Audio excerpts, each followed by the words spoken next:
নমস্কার বন্ধুরা, আমি সুস্মিতা সাহা। আমার রান্নাঘরে সবাইকে স্বাগত। আজকে আমি বানাবো ফিশ ফিঙ্গারের রেসিপি। এটা আমি কিভাবে বানাই দেখে নিন। আমি এখানে একটা ফ্রাইং প্যান নিয়েছি। তার মধ্যে আমি এখানে কাতলা মাছের পেটি নিয়েছি 3 পিস। আপনারা চাইলে এখানে রুই মাছের পেটিও নিতে পারেন, কিন্তু পেটি নিতে হবে, তাহলে মাছটা কাটা ছাড়াইতে সুবিধে হয়।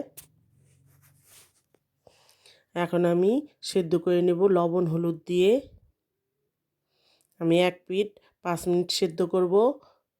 তারপর ঢাকা দিয়ে আবারও আর 1 পিঠ 5 মিনিট সেদ্ধ করে নেব। আমি ঢাকা দিয়ে দিয়ে সেদ্ধ করছি, তাহলে মাছটা ভালো সেদ্ধ হবে।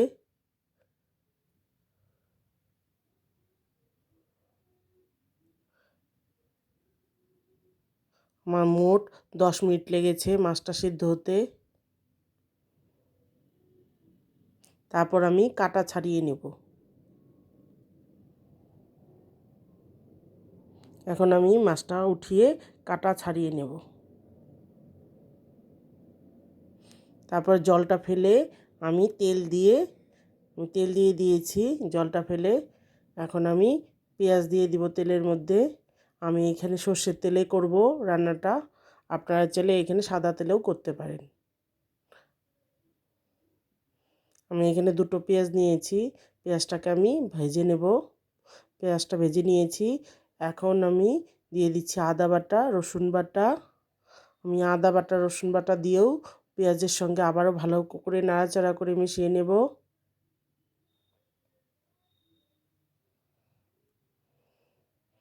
আমার ভাজা হয়ে গেছে। এখন কাটা ছাড়ানো মাছটা দিয়ে দেব।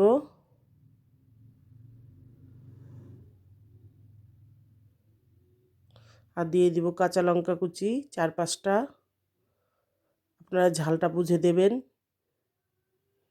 আমি সামান্য অল্প আরও ঝাল লঙ্কার গুঁড়ো ব্যবহার করব। এখন আমি পেঁয়াজের সঙ্গে মাছটাকেও ভালো করে মিশিয়ে নেব।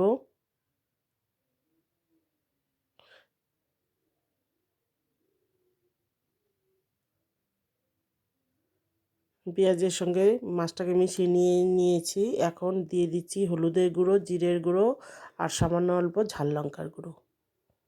আমি কাঁচা লঙ্কা দিয়েছি, সেই জন্য ঝালটা বুঝে দিতে হবে। এখন আবারও সব কিছুকে ভালো করে মিশিয়ে নেব আর দিয়ে দিব স্বাদ মতো লবণ।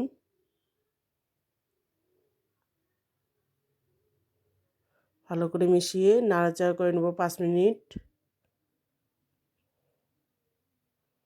আমি গ্যাসের ফ্লেমটাকে মিডিয়ামে রেখে মাছটাকে ভালো করে ভেজে নিয়েছি। এখন দিয়ে দিচ্ছি গরম মশলার গুঁড়ো 1 চামচ আর দিচ্ছি ধনেপাতা কুচি। এখন আবারও আমি 2-3 মিনিট ভেজে নেব মাছটাকে। আমার মাছটা ভাজা হয়ে গেছে।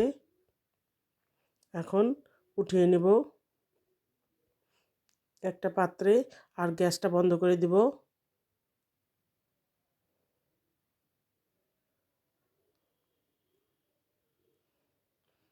আমার মাছটা ঠান্ডা হয়ে গেছে। এখন আমি এখানে 3 পিস স্লাইস রুটি নিয়েছি। এই রুটির কোনা ছাড়িয়ে আমি ভিতরটা দিয়ে দেব। কোনাগুলোকে দেব না, কোনাগুলো দিলে শক্ত হয়ে যাবে, সেই জন্য কোনাগুলোকে দেব না। কোনাগুলো দিলে মিশেও না ভালো। আমি মাছের সঙ্গে এখন রুটিগুলোকে ভালো করে মিশিয়ে নেব, ছিঁড়ে ছিঁড়ে এইভাবে।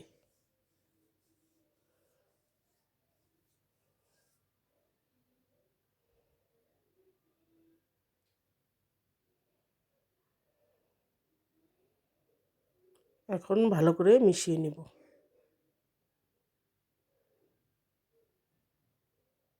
আমি ভালো করে মেখে নিয়েছি। এখন ফিঙ্গারের আকার দিয়ে নেব।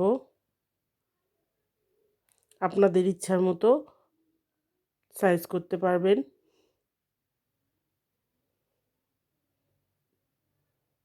এখন সবগুলো আমি বানিয়ে নেব এইভাবে ফিঙ্গারের মতো করে।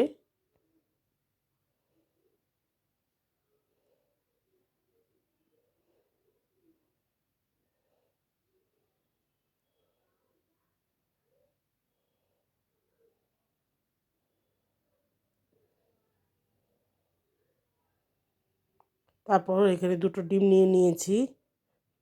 ডিমের মধ্যে আমি দিয়ে দিচ্ছি গোলমরিচের গুঁড়ো আর সামান্য অল্প লবণ। এখন ডিমটাকে আমি ভালো করে ফেটিয়ে নেব।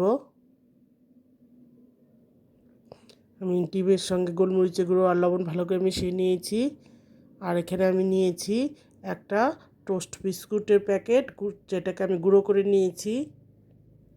আমি বাড়িতেই টোস্ট বিস্কুট এনে গুঁড়ো করে নিয়েছি। তারপর একটা ফিঙ্গার আমি এইভাবে ডিমের গোলায় ডুবিয়ে তারপর বিস্কুটের গুঁড়োয় মাখিয়ে নেব।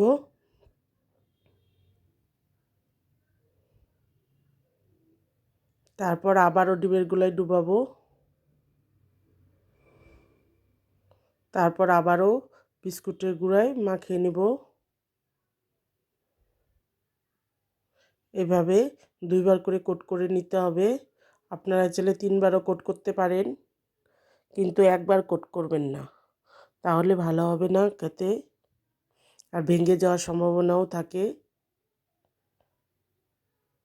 এভাবে প্রথমে ডিমের গুঁড়ায় ডুবিয়ে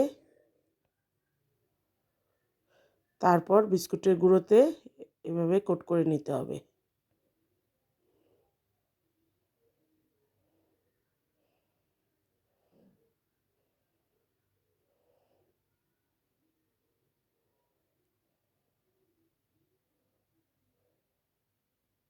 এভাবে আমি সবগুলোকে বানিয়ে নেব। আমি সবগুলো বানিয়ে নিয়েছি। তারপর একটা ফ্রাইং প্যানে আমি তেল দিয়ে দিয়েছি, সাদা তেল গরম হতে। এখন আমি ফিঙ্গারগুলোকে ভালো করে ভেজে নেব। আমি এখানে 4-5টা করে দিয়ে দিয়ে ভাজবো। একবারে ভাজবো না, একবারে ভাজলে ভেঙে যেতে পারে, সেই জন্য 4-5টাকে দিয়ে দিয়ে ভাজতে হবে।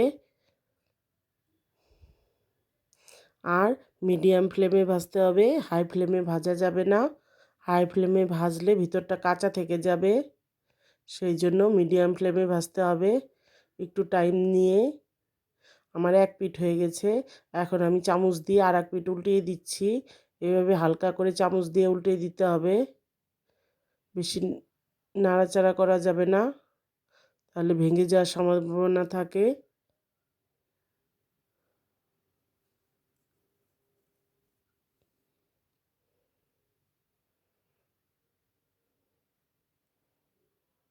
আমার রেসিপিগুলো দেখবেন, আমার অনেকগুলো রেসিপি আছে, 100টার উপরে আমার রেসিপিগুলো। প্লিজ আপনারা দেখবেন, আর আমার রেসিপিগুলো যদি ভালো লাগে প্লিজ লাইক শেয়ার করবেন বন্ধুদের সঙ্গে, আর আমাকে উৎসাহিত করে নতুন রেসিপি পাওয়ার জন্য প্লিজ একটা সাবস্ক্রাইব করবেন, আর পাশে থাকা বেল আইকনটি প্রেস করবেন।